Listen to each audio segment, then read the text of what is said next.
Here's my updated ranking for the Mission Impossible franchise. MI2 is already a bit of a tonal inconsistency because it has John Woo's crazy action, and yet there's not enough of that because the movie takes far too long to get going and it's overall very monosyllabic and boring. The Final Reckoning, the epic finale to this franchise, supposedly, and in some ways it does live up to that, and other occasions it is a very drawn out movie that is 3 hours long and surprisingly very little action, but instead focuses on this MacGuffin led storyline and doesn't give us many standout moments with Ethan Hunt and his crew. Mission Impossible 1, now this movie is 30 years old, and yeah, it is kind of first album syndrome because they moved away from the espionage style and the dialogue heavy scenes in exchange for more action spectacle. And it may be the one that I've rewatched the least, but it is still a very well directed movie that keeps you hooked in the thrills and the suspense. Dead Reckoning, it may still have the story beats of the Final Reckoning that I don't particularly like. For example, the villains are a bit weak, but this is the tone that the Final Reckoning should have emulated a bit more. This is a constant,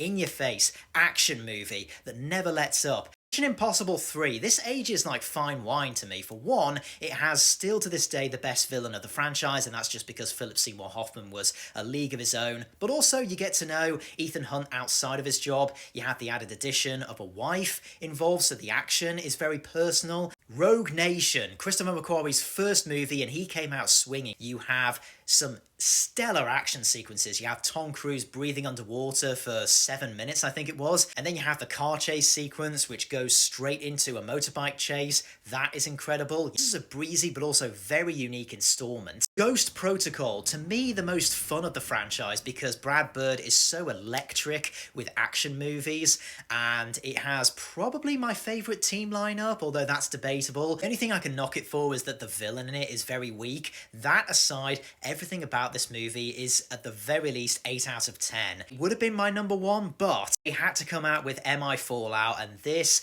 to me, really does feel like the proper finale. Not only do they exceed expectations with the action set pieces, not only do they keep audiences engaged, but also take time to breathe in the personal situation with Ethan Hunt. It really does feel like a culmination of previous storylines. You have the villain from Rogue Nation, you have his wife coming back into the mix, you have everything that the Final Reckoning wished it was, really. So instead of focusing on the MacGuffin, it focuses on Ethan Hunt and how far he's come and his team. This is one of the best action movies of not just this century, probably of all time.